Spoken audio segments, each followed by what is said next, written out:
Hello, my name is Benjamin Perez, and I'm the chef owner of Benny's Bread and Butter. I'm here today at the EPL kitchen to talk to you about my baking essential tools. First off, we have a mozzarella. This is actually made for pasta. It's Italian rolling pin, but I use it for all of my lamination, all of my cinnamon buns, anything that we roll out essentially.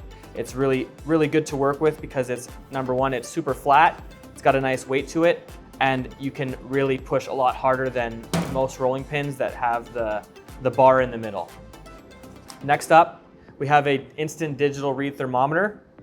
This is really important because it'll help you determine how long to ferment your bread for, whether it's yeast driven or it's sourdough. Lastly, and surely most importantly, a scalloped edge bread knife. The reason why scalloped edge is really important is because you can still run it over a steel and you can actually sharpen the edge, which will make the bread knife last longer.